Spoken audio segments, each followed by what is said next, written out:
Seguiremos. El examen va a ser la siguiente semana. El jueves vamos a planificar hasta el mínimo detalle, jóvenes.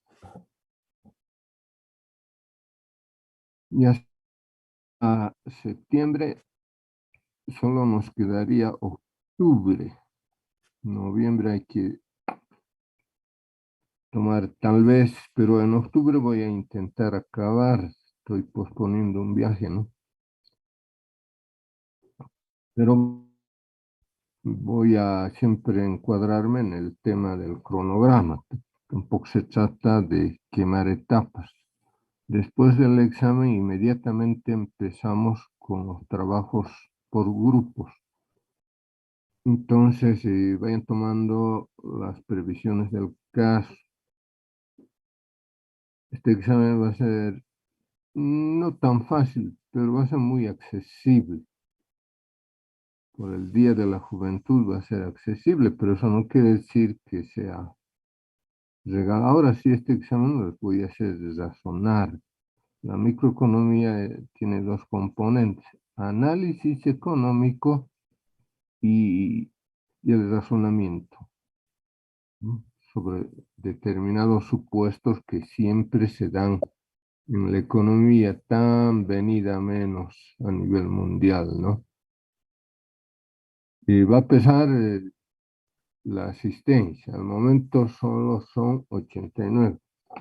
El día del examen que no se me aparezcan los que tienen más de 3 faltas. Los que asisten regularmente no hay ningún problema. Lleno de dificultades estos cursos virtuales. Y no hay visos de que desaparezca pues la pandemia, ¿no? En gran medida nos ha imposibilitado porque en microeconomía necesitamos pizarra, ¿no? Pero yo no exagero en el tema del círculo de curvas. Yo me autocritico, digo, hasta hace unos 8 años era curvas, curvas, curvas. Ya les había explicado. Y luego he ido comprendiendo sobre la necesidad de hacer hincapié en la parte del análisis, la comprensión de la teoría de los precios. No se trata de decir costo fijo más costo variable igual costo total. Una serie de supuestos, ¿no? Lo que estamos viendo, el impuesto al consumo de un bien específico, por ejemplo, por, por todo lo que va pasando, y a mí me da mucha pena por los jóvenes, ¿no? Por lo que va pasando en la economía mundial, sus impactos, ¿no? Que nadie sabe. Y ha hecho, por ejemplo, que muchos países, como la Argentina, con mucho respeto por el pueblo argentino, ¿no? Ayer en la Argentina estaban con ascuas. Pero, ¿por qué? Aparentemente iban a apretar el gasto corriente, es decir, iban a aplicar otra devaluación de la moneda. Pero yo digo, ¿hasta dónde más va a aguantar ese pueblo? El tema es el ajuste, ¿no? El ajuste monetario, el ajuste estructural que llamamos los economistas. Pero bueno, eso es lo grave, pues el populismo conduce, los gobiernos populistas conducen a esa situación. Muy importante no perder un instrumento fundamental, la disciplina fiscal, que debe ser una norma, ¿no? Y además en etapas muy duras como la presente. Pero no solamente es la Argentina, el caso de Chile, el caso de Bolivia, no quiero hablar mucho porque las cosas no están muy bien. Cuando hablamos de consumo más inversión, más gastos gubernamentales, más exportaciones, menos importaciones, Esa es la clásica fórmula keynesiana del Producto Interno Bruto. Entonces, hay una variable que es fundamental, es la variable gastos, ¿no? Hay que saber controlar al menos los gastos gubernamentales, pero en países como el nuestro, como los de América del Sur, hay múltiples necesidades, pues hay tareas inconclusas, como el de no habernos industrializado. Entonces, ese es el talón de Aquiles. Y ahora por la pandemia y por este conflicto bélico se ha multiplicado pues los gastos gubernamentales. El dinero a cualquier gobierno no le cae del cielo, no le cae del cielo. Ya sea que yo tengo una formación religiosa muy profunda, ¿no? Yo creo en el soberano, ¿no?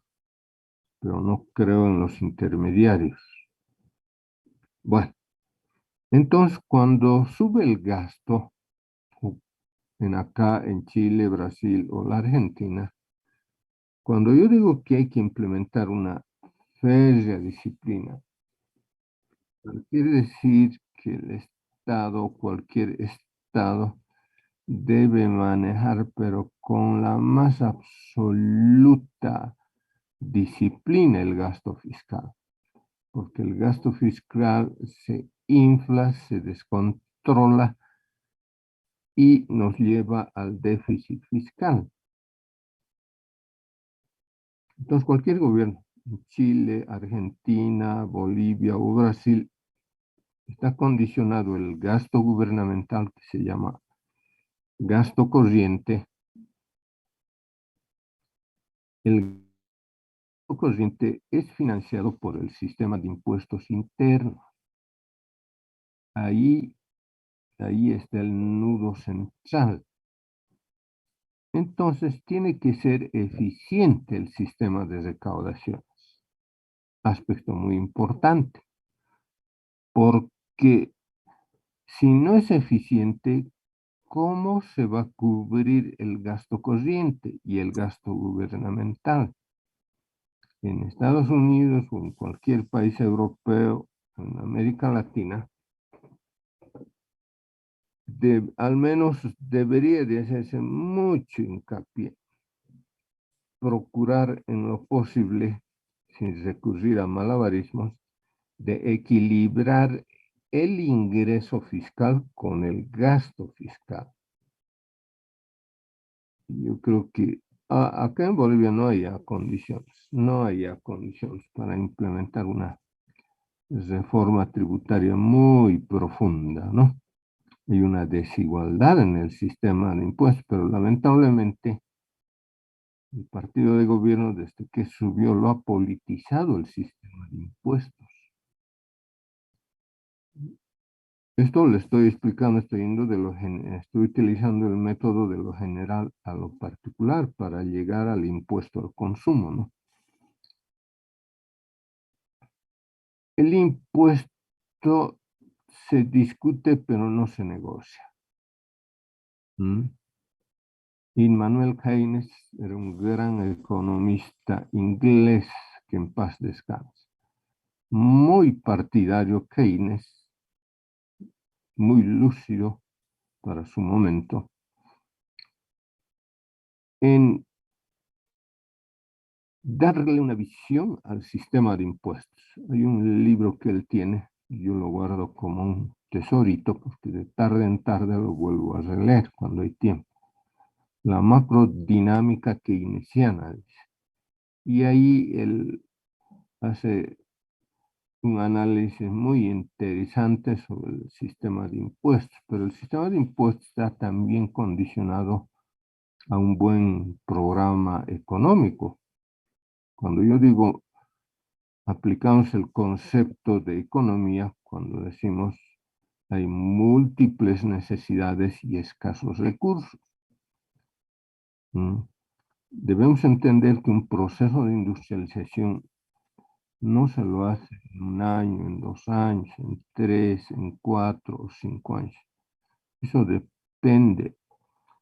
Muy difícilmente se aplica en procesos democráticos.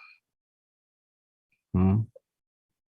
Eso requiere por lo menos lo mínimo, unos 15 años, pero de una rígida y sólida estructura económica, un recambio absoluto en la orientación productiva, ¿no? Ese es el costo.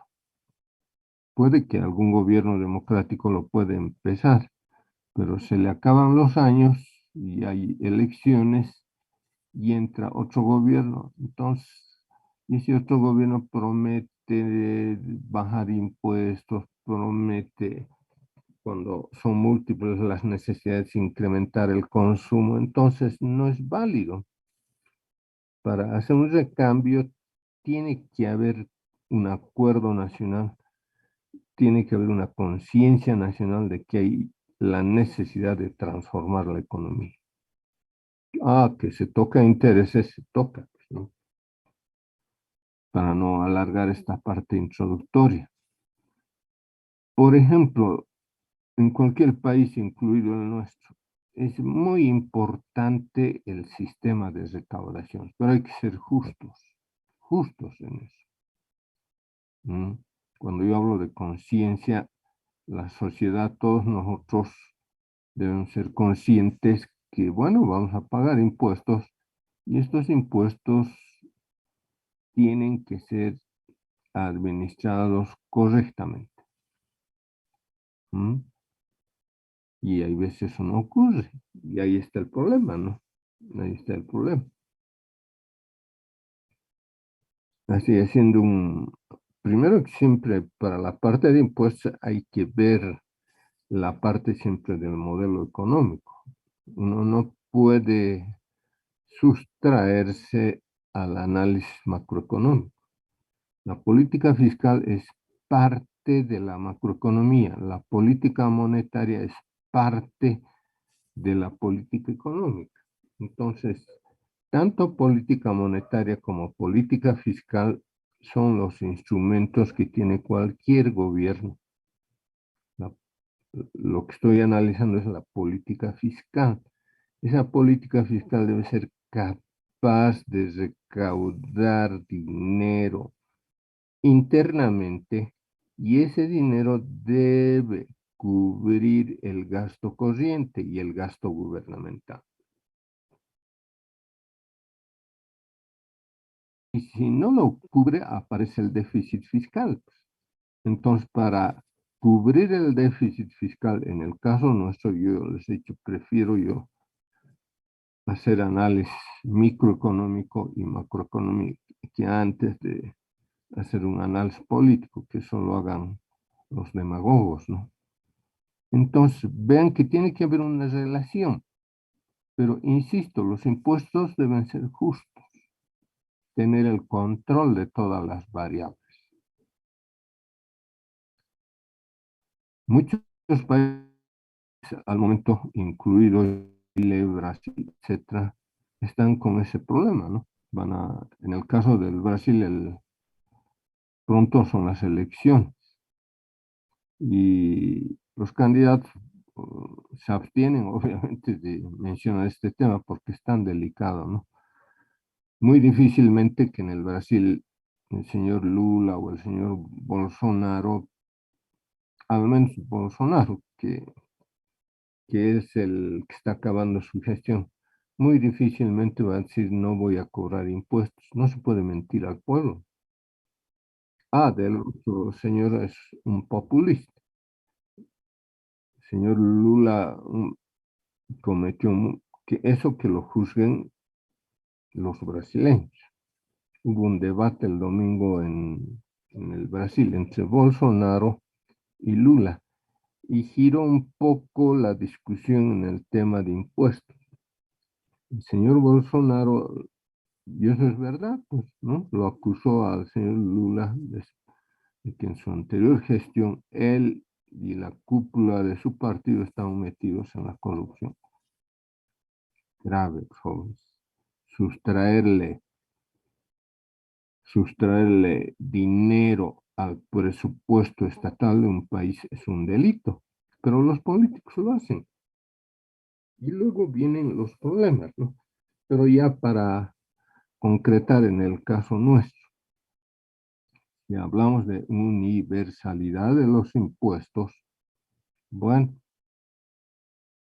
por razones de voto electoral, no es nuevo lo que voy a decir. En algún momento hasta me he generado problemas, ¿no? Por eso es que ya casi no escribo artículos en la prensa. Solamente eso, ¿no? Es decir, hay un documento que es producto de un acuerdo del 80 cuando hubo la reforma estructural de la economía boliviana, ¿no? Y hay un texto muy interesante que habla de la universalidad de los impuestos a nivel mundial y a nivel latinoamericano, donde, bueno, se detecta pues, quiénes deberían de pagar impuestos. Todos deberíamos de pagar impuestos de ley. ¿No? En algunos países eso ni siquiera se discute. En los países nórdicos, por ejemplo,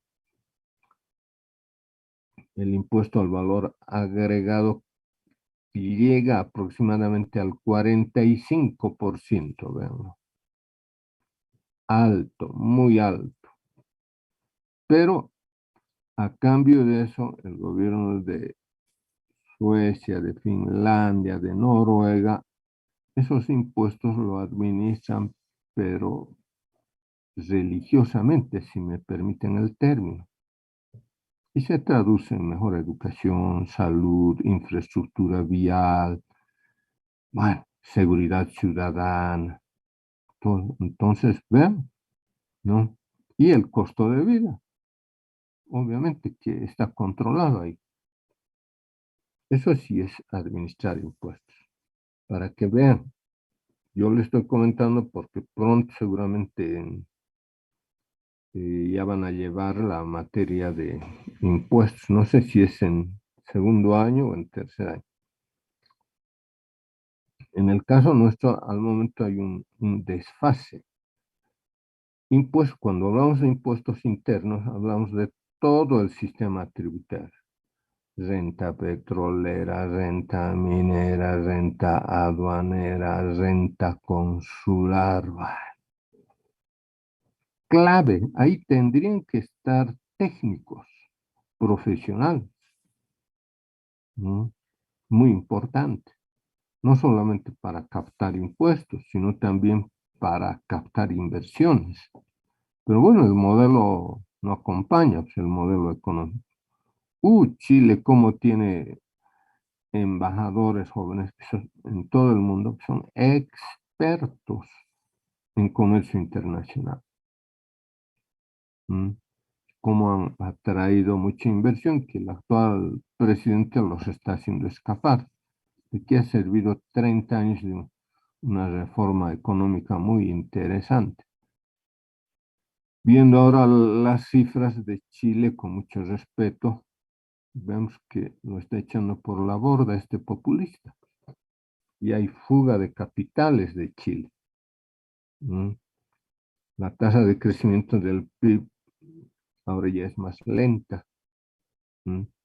Y han empezado igual a echar mano de las reservas. Tal vez hay necesidades sociales postergadas, ¿no? Pero bueno, igual ha empezado con los bonitos aquí, bonitos allá. Un verdadero caos, jóvenes. ¿Mm? Pero bueno, así es, pues, el populismo destroza los logros macroeconómicos, ¿no? En el caso nuestro, sumando impuestos internos, sumando, sumando los ingresos de, a ver, veamos aparte de impuestos nacionales, ¿m?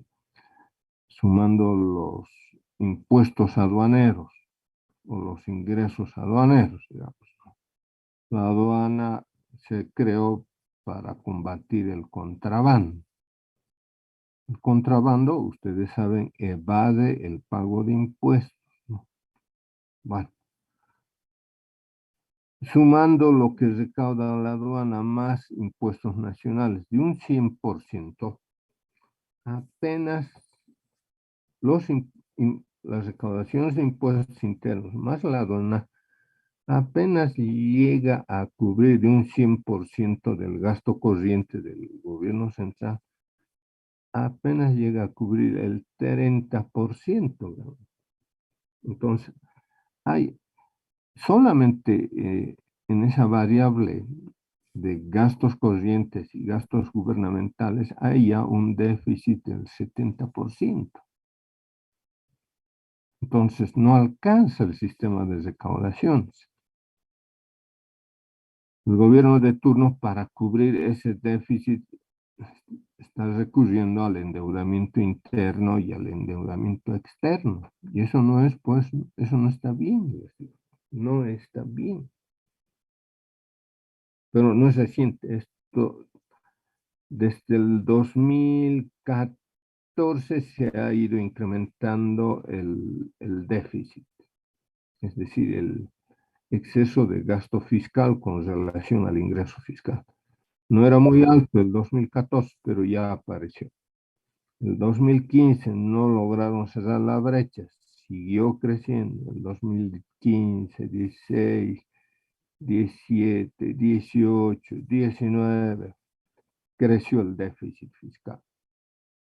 Los jóvenes se rebelan contra el señor del Chapare y lamentablemente eso no hubo una correlación. Lo ideal hubiera sido que haya un cambio de actitud en el modelo económico. Hubo un gobierno de transición que lamentablemente hicieron también barbaridades. La señora expresidenta está recluida por eso, pero más es por la parte política. Y encima vino la pandemia. Bueno, hubo elecciones, yo tengo mis serias dudas por los datos que yo manejo. Incluso informes de peritos externos sobre habido o no hubo fraude.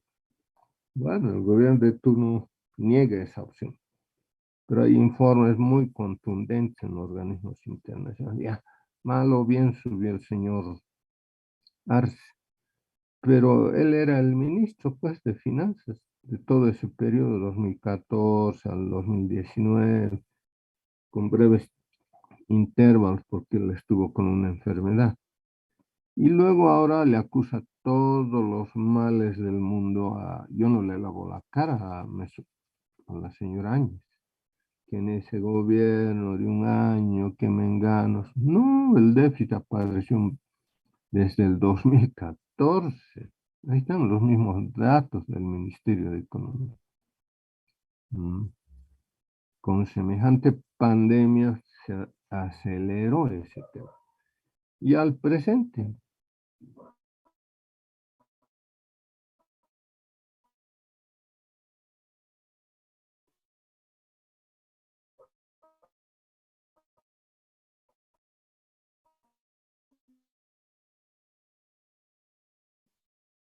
siendo ya, y el déficit se multiplicó por el tema de la crisis de la guerra que generó.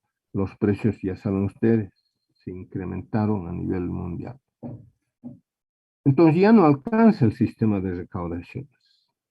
Ahora, yo he estado analizando en la parte microeconómica, en el tema del impuesto al consumo de los bienes específicos.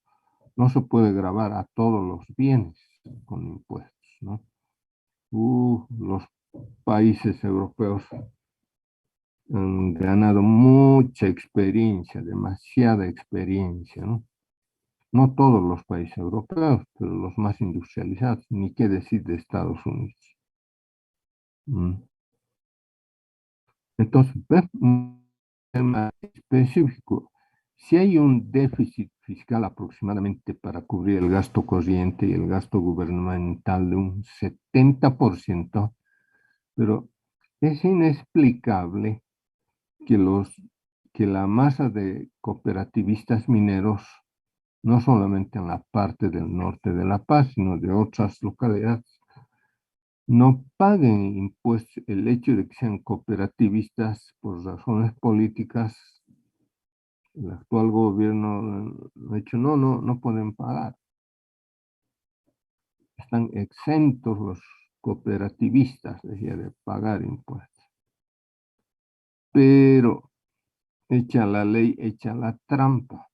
Empresarios mineros, medianos y grandes, se disfrazan de cooperativistas o hacen alianzas estratégicas con cooperativas pequeñas para que ellos, los grandes, sean los que se encarguen de la actividad extractiva o lo hagan de manera mixta con los cooperativistas mineros.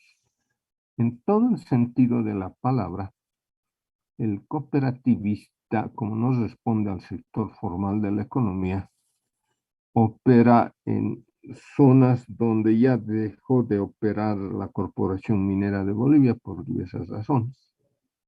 Con mucho respeto, algunos me conocen de eso. Con mucho respeto, es para bajar costos de extracción. Ellos no contratan ingenieros geólogos. Ellos lo que hacen es depredar la producción. Si quieren extraer estaño de algunos centros ya marginales, ¿qué recomienda? ¿Qué es la técnica que recomienda? Si se encuentra una veta estañífera o una veta de cobre o de zinc, hay que saberlo cuantificar y hay que saber cómo extraer desde un punto de vista técnico. Bueno, algo yo conozco de eso, yo no soy ingeniero geólogo, pero el que es ingeniero geofísico y geólogo es mi hermano mayor, que opera en campos petroleros en el exterior, ¿no? Y en campos mineros lo contratan como consultor, ¿no? Para detectar las venas de gas, las venas de petróleo en el África y está en Centroamérica. Por razones de la pandemia se concentró en la parte norte de Chile, ¿no? Con una empresa alemana, ¿no? Y él es el que cuando llega, él viene a ver a su familia cada 45 días. Él es, cuando compartimos, él es el que, conversando, él me explica a mí cómo debe ser el proceso. Y vean, entonces, como por eso es que se les da esa denominación de depredadores de la producción, porque cuando explotan ya vetas marginales, es decir, que ya han cumplido su ciclo extractivo, quedan algunos márgenes. Por eso se dice la producción marginal. Pero lo operan y lo extraen sin criterio técnico, lo destrozan las vetas. Y ahí está el problema. Por eso no sé si cariñosamente se los dice los depredadores de la producción. Ellos no han tenido acceso a la escuela, al colegio, bueno, la pena también.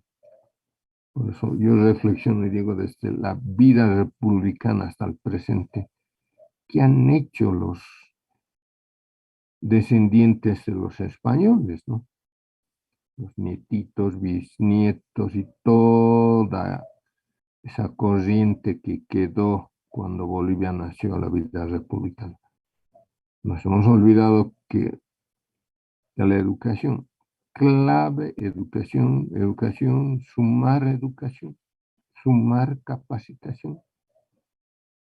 Y ahí está el problema de Bolivia, con enormes potencialidades, ¿no? Pero no lo hemos aprovechado. El boom del oro en el norte de La Paz. Ni cortos ni perezosos supuestos cooperativistas medianos y grandes en realidad son empresarios. Han hecho sus alianzas con las cooperativas. ¿Mm? Y se han disfrazado de cooperativistas mineros, pero grandes depredadores de los yacimientos auríferos. Algunos de ustedes deben ser tal vez de tipo A y de ahí. Yo tengo exalumnos que me comentan. A veces me llaman. Hay un auditor que ahí está trabajando y le está yendo muy bien, ¿no? Y él es el que me comenta. Y hay otra gente, ¿no? Y hay informes técnicos. Para finalizar, yo digo, si tuviéramos un gobierno, pero que lo quiera al rojo, amarillo y verde, y priorice la economía, ya debía intervenir en el norte de La Paz, porque es un saqueo del oro, joder. ¿Mm? Y el oro, ustedes saben, es un metal que no tiene muchas aplicaciones industriales, más los países utilizan para la industria de joyas, pero en gran medida se va como un respaldo monetario para los diferentes bancos centrales en un momento tan difícil para la economía mundial, ¿no? Es decir, por no utilizar un nombre adecuado, yo diría que esta gente, inadecuado, perdón, se está enriqueciendo a costa de usted, a costa de todos los bolivianos, pero todo porque es muy permeable el gobierno al ceder casi gratuitamente la explotación, solamente pagan el 1% de impuestos y eso no puede ser. El costo es muy alto por los votitos electorales. Eso dura un tiempo nada más. Si hubiese un visionario dijera, no, se va a aplicar los impuestos de ley previa comprobación del proceso de producción. Seguramente esos miles de cooperativistas no votarían por ese candidato que preservaría la estabilidad económica del país, ¿no? Como aquí es todo demagogia, grave, ¿no? Ya. Espero que con este breve análisis de la política impositiva sigamos cómo en determinadas coyunturas se aplica el impuesto al consumo. ¿Mm? Dejar de mencionar y aislarme de la política de impuestos sería un grave error. Por eso es que yo hago el análisis general, muy general, para luego ver este tema, ¿no? Cuando es un pecado, pues, en Estados Unidos, ¿no? Que se condonen el pago de impuestos. Allá hay una conciencia impositiva, joven. La sociedad sabe perfectamente que tiene que pagar impuestos, y sobre todo en los sectores productivos, ¿no? En los sectores productivos. Porque la conciencia dice, bueno, si no hay impuestos, cualquier gobierno no tiene recursos, no tiene recursos. Como gran parte de los países latinoamericanos, no todos, los populistas al menos, bueno, dicen, no, no, ¿para qué vamos a cobrar impuestos? Buscando votos electorales. Y a la larga arrastran un déficit y para cubrir el déficit tienen que recurrir al endeudamiento interno, al endeudamiento externo. Peor todavía, vean, lo agravan el problema económico. Bueno, sigamos refrescando un poco sobre el impuesto al consumo de los bienes específicos. No todos los bienes pueden estar sujetos a una política impositiva, ¿no? Eso es muy importante. Cuando decimos impuesto al consumo en el mercado interno, por ejemplo, si yo compro de manera legal, por ejemplo, por decirles así, un paquete de té o mate, digamos, en uno de los supermercados. Entiendo yo entonces que el supermercado o una tienda mayorista es agente de retención de impuestos. o yo consumo una gaseosa o agua mineral, digamos, en la avenida Montes. Bueno, la señora que vende, ella es solamente intermediaria,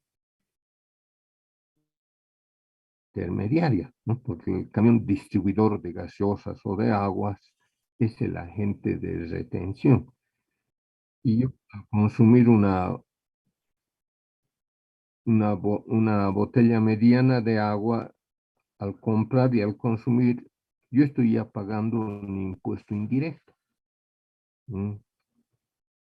Bueno, eso obviamente va a impuestos internos y impuestos internos recauda, ¿no? Pero, por ejemplo, yéndonos a las fronteras, ¿no? Que ya realmente lo que les comentaba la anterior semana, y es incontrolable el contrabando que está entrando de bienes provenientes de la Argentina. Tiene que encontrar su desahogo, porque la productividad en ese país es desde la fase colonial, es un gran productor de cereales y luego de productos agroindustriales. Entonces no pueden parar la producción, tienen que buscar mercados. Los contrabandistas se encargan de eso, de evadir el pago de impuestos. Uf, y se ha multiplicado, no solamente al lado boliviano, al lado, me comentaba una amiga, al lado brasileño también, considerando que el Brasil tiene más población que Bolivia. Incontrolable, incontrolable. Entonces, bueno, pero no hay una reacción al respecto de las autoridades económicas de este país. ¿No? Deberían de aplicar medidas draconianas a quien está contrabandeando productos, porque le está haciendo un tremendo daño al sistema de recaudaciones de Bolivia. Lo que anoche un ingeniero me decía, y él, obvio, es un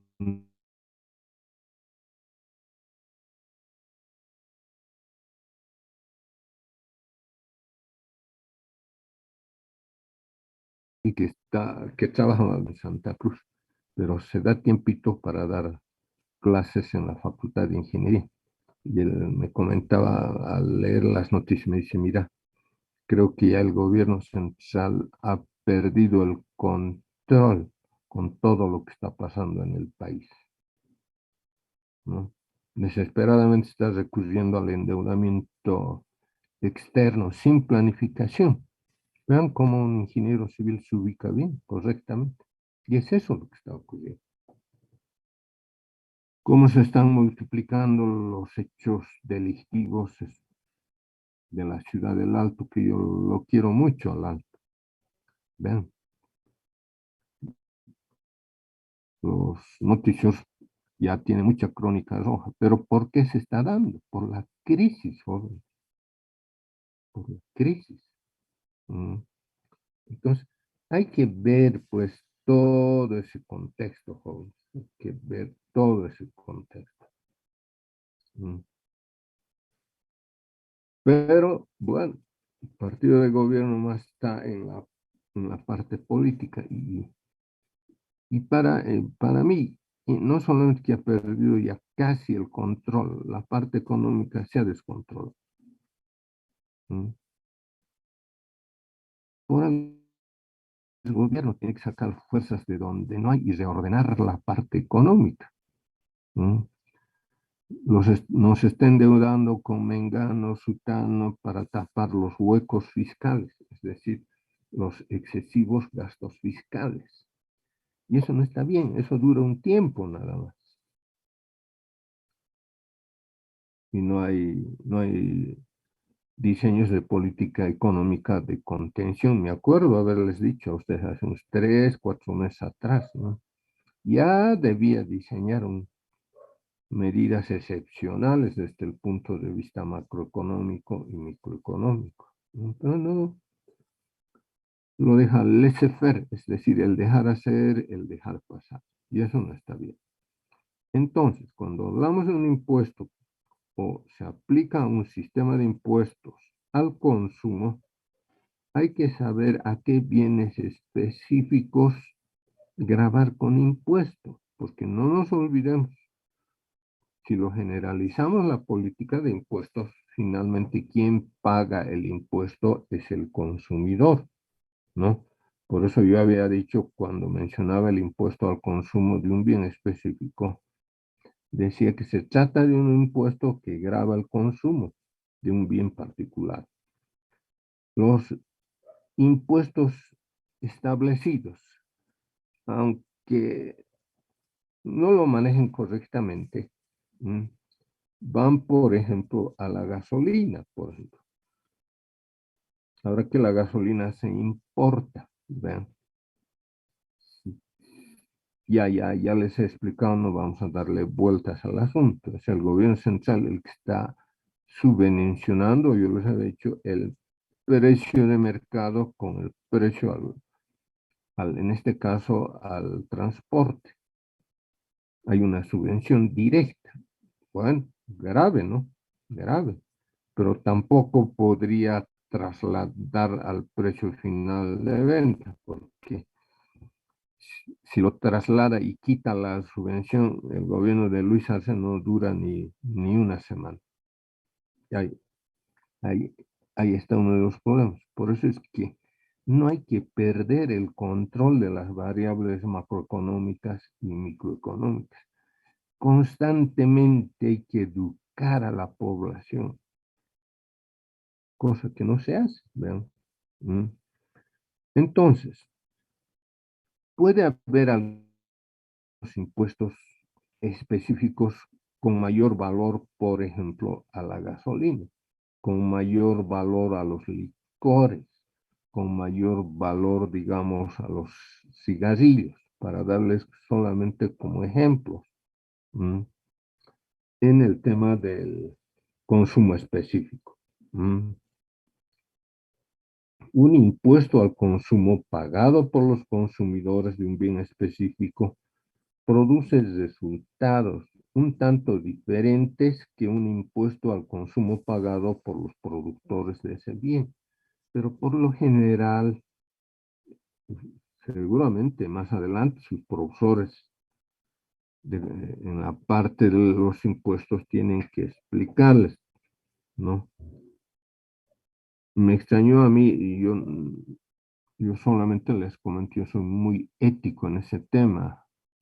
Alguien me decía hace 3 años, bueno, hay una materia, sin mencionar, no sé si seguirá ese docente, nos enseña unos impuestos que ya no se aplican en Bolivia, dicen.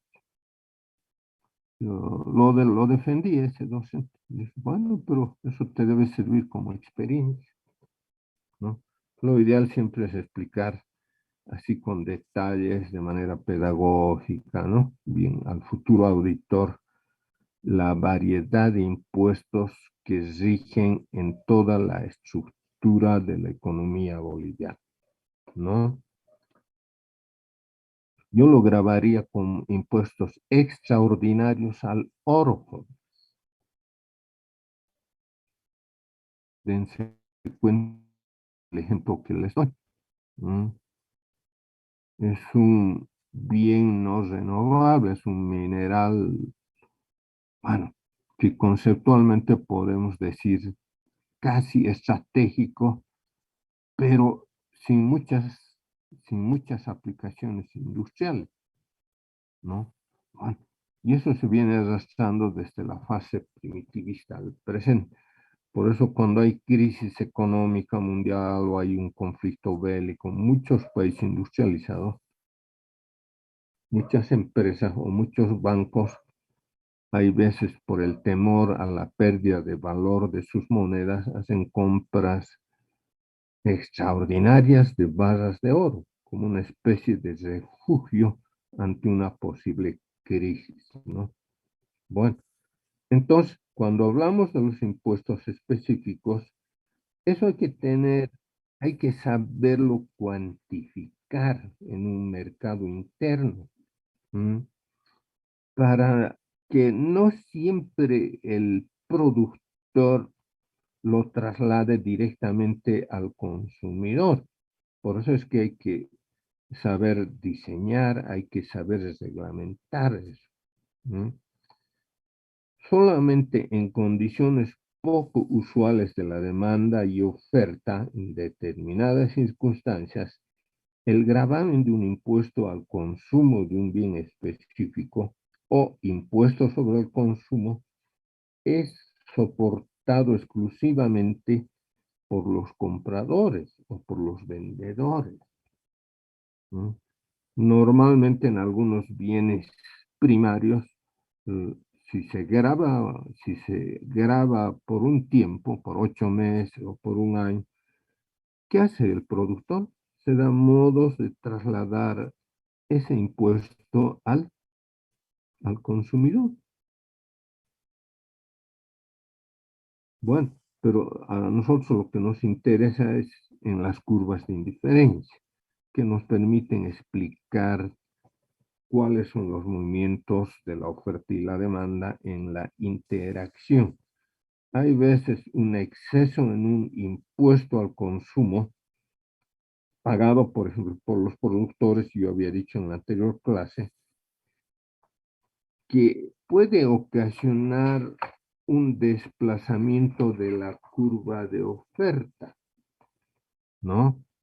Bueno, si es un alimento, digamos, fundamental para el consumo, hay productores, pues, que son muy inteligentes, algunos son estrategas, saben que el consumidor no puede dejar de consumir un determinado alimento.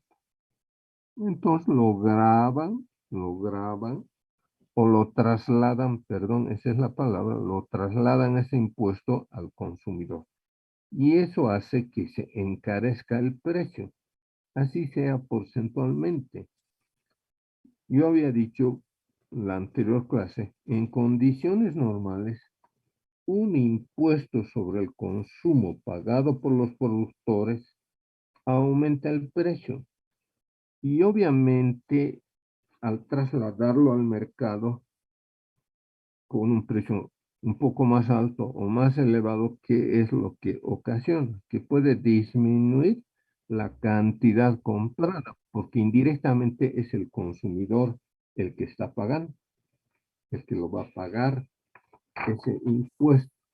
Normal para algunos. Yo he estado en esos temas, es normal, porque yo tengo mis costos de producción y yo no puedo incrementarme un nuevo gasto al precio final del evento.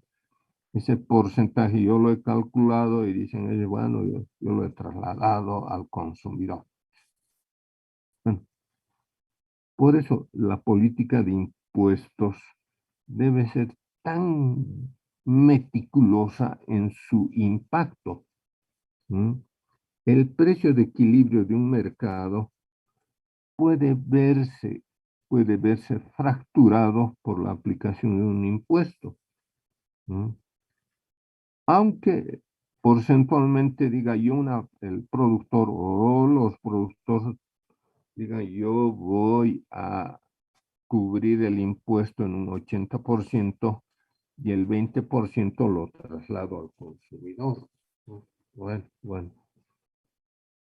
Por eso urge, en el caso nuestro, no solamente es en el caso boliviano, urge una reforma estructural del sistema de impuestos. Pero siempre hay que tomar en cuenta a nosotros, es decir, a los consumidores fundamentales. Pero una reforma impositiva solamente se lo hace cuando las condiciones están dadas, cuando hay una relativa normalidad en la economía, cuando todo mal o bien vuelve a su punto de origen, cuando ya se han disipado las expectativas del futuro, cuando ha acabado la guerra, cuando las economías lentamente se van recomponiendo, los mercados lo propio. Entonces, bueno, bajo esas condiciones no es porque la tormenta haya pasado, ya ha pasado la tormenta, ya no haremos la reforma impositiva. Y cuando el gasto corriente es mayor al ingreso fiscal, recién los gobiernos se preocupan de volver a hablar de este tema. Esto hay que hacerlo bien. Por eso, clave, hay auditores, no lo vamos a negar, en el sistema de impuestos nacionales. Por eso es fundamental. Ahí incluso hay activos, pues, lamentablemente, muchos egresados o titulados que tienen mucha experiencia en impuestos o que tenían mucha experiencia en impuestos internos han sido removidos, pues, por el carnet del partido de gobierno para satisfacer a su organización. Pero en el fondo le hacen daño. Yo conozco varios casos, ¿no? No solamente reciente, mucho más antes de la pandemia, inclusive. Bueno, todo ello tú te has especializado en impuestos, entonces hay empresas que requieren pues profesionales que conozcan muy bien toda la estructura impositiva, ¿ya? Si hubiera alguna pregunta en el examen sobre cómo impacta o no impacta al consumidor, no voy a entrar en detalle. Voy a plantear, si es que lo plantean, un supuesto nada más. Lo importante es que tengan la idea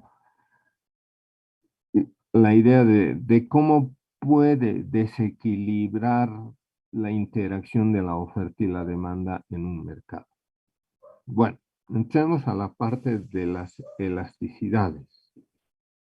¿Por qué los economistas utilizamos como instrumentos las elasticidades? A no olvidarse, las elasticidades son coeficientes técnicos, ¿no? Un coeficiente técnico nos permite medir en determinado periodo económico, nos permite medir los cambios porcentuales que se dan en la demanda como consecuencia de los cambios porcentuales en el precio de un determinado bien. Eso es muy importante. He tratado para explicar las elasticidades, he procurado la anterior semana, sin éxito, de conseguirme el índice de precios al consumidor. Yo se los iba a enviar, pero no lo he conseguido. Hay una economista que en una institución especializada, ellos utilizan bastante el índice de precios al consumidor, que lo elabora y lo publicaba, yo utilizaré ese término, el Instituto Nacional de Estadística. Y ella me dijo que hace meses que no les llega el IPC. Me dijo, Lisen, sin pensar mal, no está publicando el INE porque por el periodo que está viviendo la economía mundial, que Bolivia no es la excepción, por el reflejo, seguramente, me dijo, yo no tengo pruebas, pero me imagino que ya la tasa inflacionaria ya ha pasado el 5%, y para no generar una incertidumbre es que el INE no lo está publicando. Bueno, eso me hubiese permitido, con los ejemplos que sale en el índice de precios del grupo alimentación, del grupo miscelánea, del grupo educación, del grupo vivienda, la sumatoria de todos estos subgrupos nos da las variaciones de precios, que pueden ser positivas y también en muchos casos son negativas. Hay veces, o puede ser igual a 1. Cuando es mayor a 1 es elástico. Cuando es menor a 1, el cambio porcentual es inelástico. Cuando es igual a 1, el cambio porcentual es unitario. Bueno, entonces yo explicaba que las elasticidades son instrumentos. En condiciones normales, si hubiéramos estado en aulas, ya los hubiera mandado a que hagan pero previa explicación de parte mía, para que hagan cálculos de elasticidades de los precios en las zonas donde ustedes viven. Por ejemplo.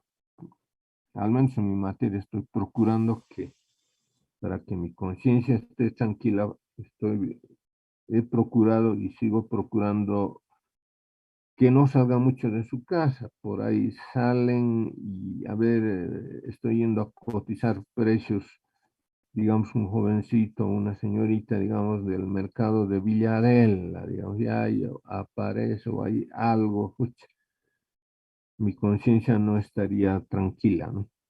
Hasta acá en la misma ciudad ya hay problemas, ¿no? Muchos padres de familia con los que converso me dicen que, pucha, ya es muy peligroso andar de noche. A ver, ¿qué día era? El viernes, y yo regresaba un poco tarde a mi domicilio y ahí me encontré con unos dos vecinos. ¿Qué haces por aquí? Cerca a la casa donde no, estoy esperando a mi hijo, estoy esperando a mi hijita. Ya hay, ya hay ese temor, ¿no? Bueno, pero por lo menos con las explicaciones que estoy dando tiene que quedar claro lo que son las elasticidades, ¿no? Son coeficientes técnicos que nos permiten medir los cambios porcentuales que pueden darse en la cantidad como consecuencia de cambios porcentuales en los precios. Mediante las elasticidades podemos medir, y era ese mi afán de conseguir el índice de precios al consumidor, porque eso nos permite medir los grados de variación de precios. Ese el IPC que lo procesa el Instituto Nacional de Estadística nos podía haber permitido ver las aplicaciones, ¿m? Para ver cómo está del grupo alimentación que a todos nos preocupa. Si se están modificando o no se están modificando los precios, si se están modificando o no la cantidad demandada, si se está modificando la cantidad ofertada. Es fundamental para el consumidor, ¿no? Bueno, mal o bien, el índice de precio al consumidor está elaborado por una institución que por ley es la encargada de trabajar la información estadística de los bienes y servicios, en el caso de la microeconomía. En el caso de la macroeconomía, también el Instituto Nacional de Estadística y el Banco Central son los encargados por ley, eso está en la Constitución Política del Estado, que procesen la información microeconómica y la información macroeconómica reflejada en las cuentas nacionales, sí, el cálculo del PIB, del ingreso nacional, del ingreso disponible. Y en el caso específico de la microeconomía, el índice de precios al consumidor. El INE elabora el IPC y el Banco Central elabora el índice de precios al mayorista, tomando en cuenta las relaciones que hay entre el productor y el mercado. Pero el más utilizado es el IPC, el índice de precios al consumidor. Pero no nos lamentaremos, seguimos adelante. Entonces está claro, ¿no? Que es una elasticidad, es un coeficiente técnico que nos permite medir, ya lo he dicho, si es que se han producido cambios porcentuales en la cantidad como consecuencia de cambios porcentuales en el precio. Fundamental las elasticidades para medir un tema que aqueja al mundo entero, a los países latinoamericanos y por supuesto a Bolivia, la inflación. ¿Mm? Los precios no nos olvidemos. Cuando hay equilibrio no son tan sensibles. Es decir, ceteris paribus los precios y ceteris paribus las cantidades. pero somos conscientes que no hay un equilibrio de la economía mundial por este conflicto bélico y ese desequilibrio se manifiesta en las diferentes economías de los países. Por razones de tiempo no podemos entrar en mucho detalle. Y es por eso que está desequilibrado los precios en los países vecinos. El caso extremo es el de la Argentina. Pero Chile está con inflación, Perú está con inflación, Colombia está con inflación, Ecuador está con inflación. Y todavía nosotros no hemos entrado por la subvención. ¿Pero a costa de qué? De sacrificar las reservas monetarias que tiene el país. Y lamentablemente el costo es ese, que se nos están acabando las reservas. Y yo digo, ¿hasta cuándo se va a seguir subvencionando? Estamos llegando a un punto muy crítico en las reservas. Bueno, ojalá tenga el gobierno central un plan B, porque si de pronto suelta la subvención, oh, ya es otro. Yo no quiero creer que se suelta la subvención, lamentablemente. ¿No? Pero el costo macroeconómico es muy alto, ¿no? Entonces, la sensibilidad del precio, por ejemplo, de la demanda, cuando hablamos del precio de la demanda, estamos refiriéndonos a nosotros, a los demandantes de bienes y servicios en el mercado. ¿Mm? Por eso yo digo, la sensibilidad del precio de la demanda es una medida del grado al cual los consumidores responden a los cambios de precio, aumentando o disminuyendo las cantidades que compran, ¿no? Si sube el precio de algún bien, ya hemos explicado eso, el consumidor o el demandante ya no comprará la misma cantidad. Reducirá seguramente la cantidad comprada como consecuencia de qué? De un incremento en el precio. A eso se llama la sensibilidad del precio en la demanda, ¿no? O también puede darse lo otro, ¿m? Que haya bajado el precio. Buena señal para nosotros los consumidores. Que baje el precio de algún bien de la canasta familiar. Entonces, ¿qué hace la familia? Si baja el precio de un bien ligado a la canasta familiar, si disminuye el precio, nosotros incrementamos el consumo. ¿Mm?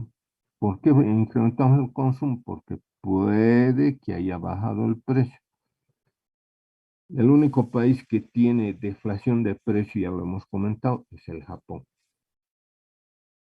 El mundo entero, incluido Estados Unidos, está con sensibilidad de precios por el lado de la demanda, es decir, por un incremento en mayor o en menor grado. ¿Mm? Pero esta depende, ya lo he explicado, por eso es que vamos a tomar el examen pensando en que esos conceptos ya lo manejo, en la parte del ingreso del consumidor. Hay que agotar todas las medidas de política económica, cualquier gobierno, para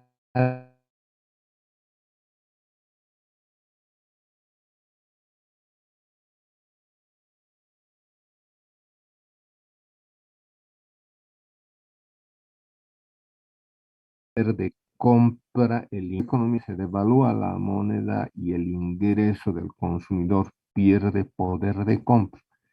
Y ahí empiezan los problemas. Es eso lo que está ocurriendo en la Argentina, ¿no? Lamentablemente una pérdida de poder de compra.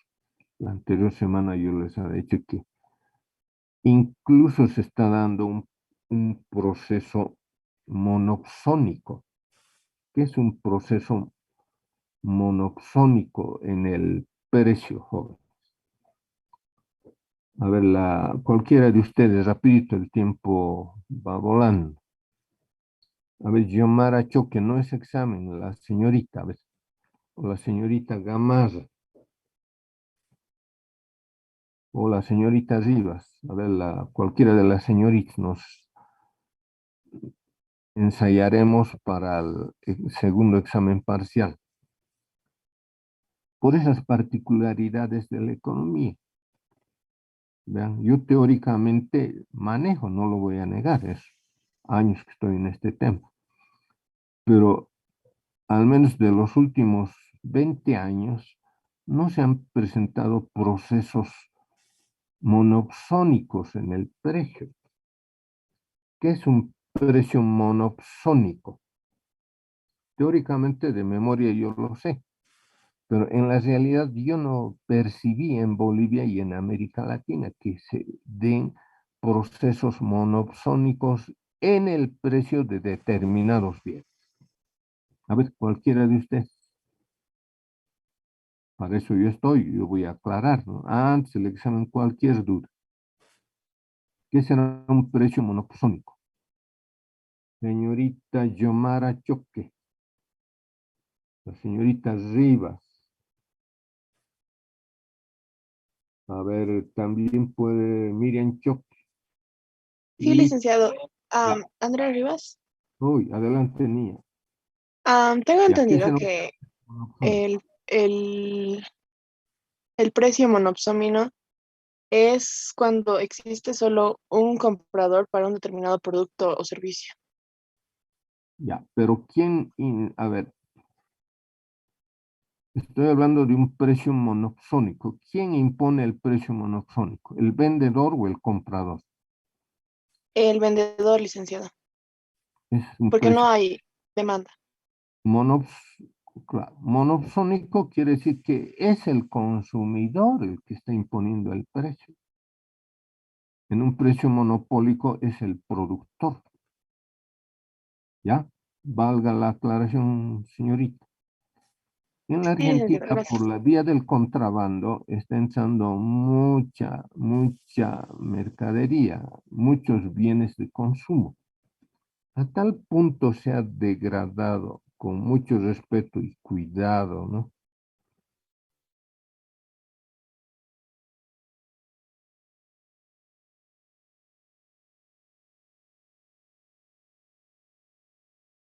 Caso boliviano, siendo el comidor, porque normalmente en el mercado quien no impone, sino oferta los precios es el productor. Como ha perdido poder de compra el peso argentino a tal grado que es desconcertante, ¿no?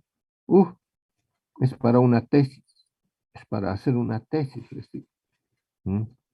Ahora, pensé que teóricamente, salvo en algunos casos excepcionales, se daban precios monopsónicos.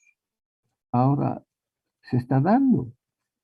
Es decir, el contrabandista argentino o el mayorista argentino traerá hasta la frontera. Y hay expertos contrabandistas, no solamente en Bolivia, en muchos países. En Chile hay muchos.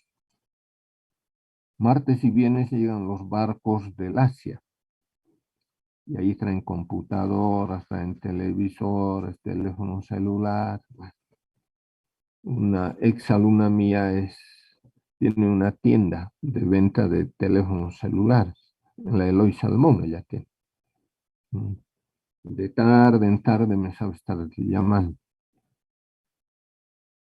Y ella de memoria para proveerse, ahora no sé si ella de contrabando traía, no sé si seguirá trayendo con la pandemia, ya perdí contacto con ella. Mm. Pero bueno, en una visita que hice no a la Eloy Salmón, sino a la Calatayud del fin de semana, encontré un aspecto muy interesante. Mm. El precio de los televisores, en vez de aumentar, está disminuyendo. ¿Por qué estará disminuyendo, señorita Rivas? Andrea Rivas. ¿Por qué está disminuyendo? ¿Qué, licenciado? Una disculpa, no la Los escuché. televisores, la venta de Ah, televisores. porque Ponte ahora muy existen atento. más. más vendedores, entonces las personas ya tienen más de dónde. Ángel. Sí.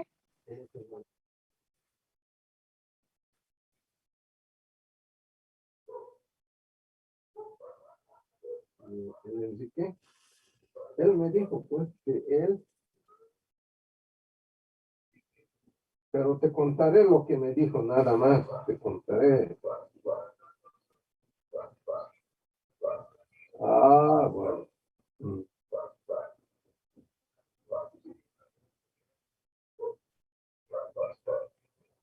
Sí,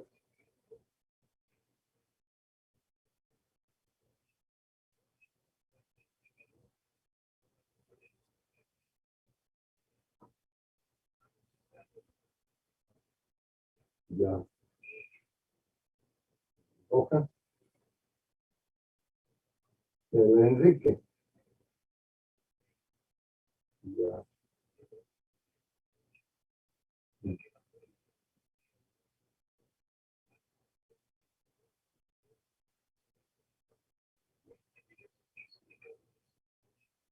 Ah,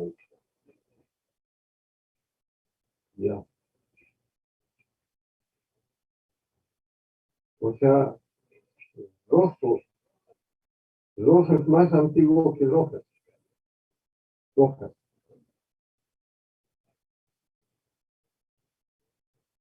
Esto, el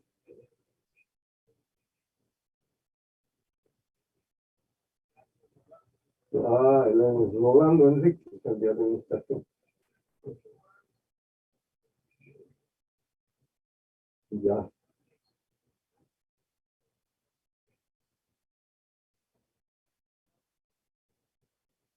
correcto. Ah, ya, ya.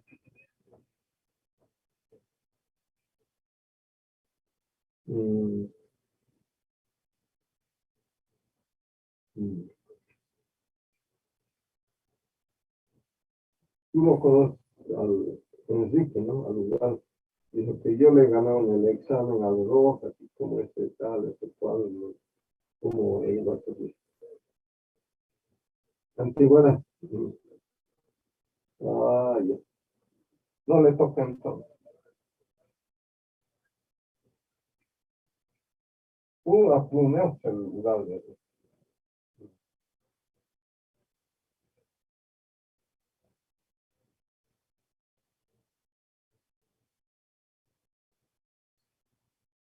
mm. Más antiguo es el Rojas, entonces. Ah, entonces está bien lo que han designado. Ah,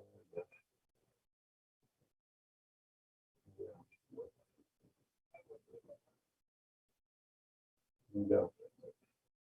Entonces, si ellos van a hacer está correcto, tanto el Ramos como el Rojas, pese a que no quieren tan Rojas, pues, ni modo. Ya valga la aclaración antes. Ya, si me vuelve a llamar el Ugalde, yo le voy a decir.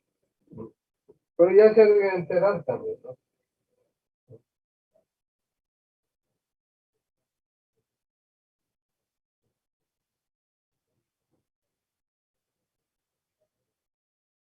Dice que había hablado, pero en concreto ellos dicen que con Lady Ya habían llegado a un acuerdo y el Méndez, los hermanos Méndez, iniciarle un juicio al Rivero en la vía judicial. Yo le dije que no, hermano.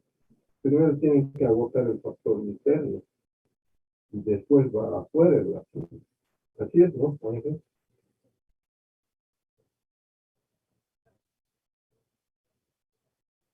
Mm, sí. Y él dijo, ustedes también tienen que firmar. Me dijo, no, yo he estado en las salas de proceso, yo conozco ese tema. Claro. Y hermano, chao Ángel, gracias.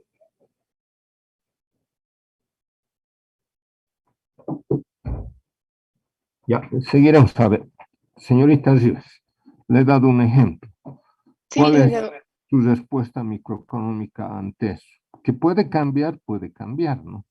Hay una leve disminución, digamos, en la oferta de televisores. ¿Cómo lo Es, explica usted? ¿A qué cree que se debe eso?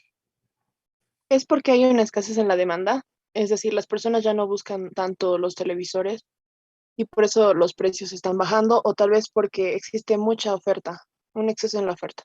Ah, ya, bien, bien. Se está ubicando bien. Ojalá le vaya también bien en el segundo examen. En el primero ya le avisé su nota, ¿no? Sí, licenciada. Ya. Está bien, niñita, está bien. Seguimos con el análisis jóvenes. Normalmente no se dan cambios monoxónicos, duoxónicos o oligopsónicos. Monopolio es cuando el productor impone precios. Duopolio es cuando dos grandes productores tienen influencia en los precios. Oligopsonio cuando tres o unos cuantos productores tienen alta influencia y sensibilidad en los precios de venta. Monoponio es cuando una población o un grupo poblacional por su fuerza impone precios al mercado, es decir, le impone precios al vendedor. Es eso lo que se está dando en la frontera, explicable por la pérdida de poder de compra del peso argentino. Entonces, vean, esto es extraordinario, no es normal. Lo normal es que siempre el productor sea el que fije el precio. Por las razones monetarias que estoy explicando sobre el caso argentino, se está dando ese fenómeno.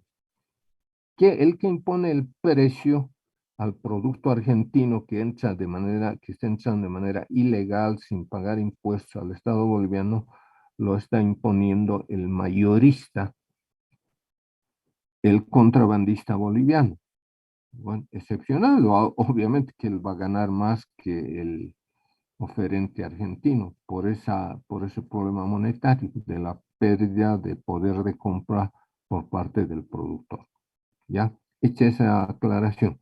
Entonces, cuando hablamos de la sensibilidad del precio, hablamos siempre tomando en cuenta el comportamiento y el impacto que se da en el mercado. Las elasticidades solamente son coeficientes técnicos que lo obtenemos nosotros, los consumidores, o los que investigan los cambios que se dan en los precios. Son solamente coeficientes técnicos. Obviamente, cuando hacemos el cálculo de la elasticidad precio de la demanda, de la elasticidad precio de la oferta, hacemos los cálculos y estos cálculos de elasticidad de la demanda, de la oferta, del ingreso, son instrumentos para la toma de decisiones en la política económica. Pero específicamente, la sensibilidad de precios, ya lo he dicho, en el caso de la demanda es un factor crítico en las decisiones que toman las empresas con respecto a los precios. Obviamente que las empresas necesitan saber hasta dónde pueden subir los precios de sus productos sin que los consumidores reduzcan drásticamente compras. Ahora, cuando es un monopolista grande, un gran productor, que puede haber otros productores, pero no del calibre del gran monopolista. Bueno, puede fijar en el punto más alto, en su momento dijimos, porque sabe que es el único productor de leche, si es que hubiera un solo productor. A él no le interesa, sabe que no tiene competidores serios, pero en algunos bienes que no necesariamente son de la canasta familiar, como el caso de la cerveza, bueno, sabemos que es cuasi monopólica la producción, salvo en el caso de Santa Cruz, salvo en el caso de Potosí, que tiene su propia fábrica de cerveza, ¿no? Ahora que debe tener un nicho grande la cervecería boliviana nacional por su impacto, lo debe tener, ¿no? Lo debe tener esa influencia. y obviamente influye en el precio, pero también no puedes subirlo por las nubes, depende de qué, de la coyuntura económica.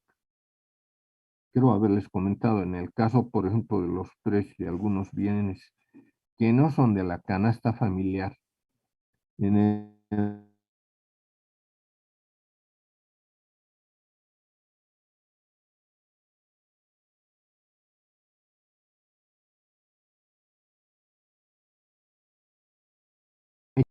para que con políticas casi en la canasta familiar, son los ingleses grandes bebedores de whisky, al menos en el invierno. Bueno, es su particularidad, ¿no? No se puede generalizar a nivel de todos los mercados. Entonces, el productor tampoco puede arbitrariamente subir en el punto más alto que el mercado pueda soportar. Puede jugar con los precios, que lo hace, pero también tiene que saber que no puede subir por las nubes el precio. ¿Por qué? Porque caería la demanda. Puede haber un núcleo de consumidores de manera instintiva decir ya no consumir un bien que su precio es elevadísimo. Por eso es que los países industrializados y no industrializados en muchos casos tienen mucho cuidado en que no se modifique en gran medida los precios de los bienes del grupo alimentación, porque bueno, ahí está la visión del país, porque la economía debe beneficiar a la población, pero hay veces cuando se hace incontrolable, suceden estos factores que son excepcionales. Bueno, pero lo que nos interesa a nosotros es tener claro lo que son las elasticidades. ¿Mm? Si alguien tiene alguna duda, adelante.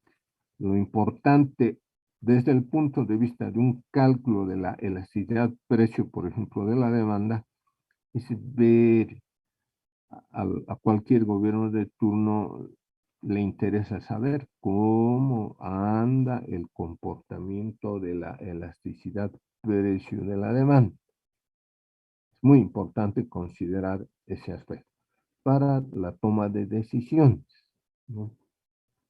Porque un gobierno tiene que ser insensible, tiene que ser sensible, al menos en los precios de la canasta familiar. Quien sube el precio de la cerveza, yo aplaudiría, yo aplaudiría. Pero lo hemos comprobado nosotros con la pandemia, los precios, por ejemplo, de las medicinas, se dispararon. Y eran precios monopólicos, oligopólicos, que imponían las grandes empresas farmacéuticas. Determinadas medicinas claves para combatir el coronavirus, si el consumidor tenía el dinero, lo compraba. Y si no tenía, no lo compraba. Al productor o al intermediario que eran las farmacias les interesaba eso en lo más mínimo. Son precios, eran precios monopólicos. Hemos conversado incluso que hasta, bueno, los famosos barbijos que seguimos utilizando, cómo se dispararon los precios, ¿no? Bueno, antes de irnos, entonces la elasticidad precio de la demanda, específicamente, lo reitero, cuando hablamos de la elasticidad del coeficiente llamado elasticidad precio de la demanda. La elasticidad precio de la demanda mide el cambio porcentual de la cantidad demandada de un bien, obviamente por unidad de tiempo, que resulta de un cambio porcentual dado en el precio de un bien. Ya por definición sabemos como precio y cantidad tienen una relación inversa, lo hemos discutido bastante en el tema de la demanda, la elasticidad la elasticidad precio de la demanda es un valor negativo. Introducimos el signo negativo en las cantidades negativas, en la fórmula, ¿no? Y está en el material que les he enviado. Eso lo vamos a discutir ampliamente. Acá la pararemos, jóvenes, vayan repasando. El jueves ya les digo qué día de la siguiente semana nos vamos a ver, en qué pabellón, todo eso. Ya, gracias. Hasta luego. Hasta luego, licenciado. Hasta luego, señorita. Hasta luego, licenciado. Hasta luego.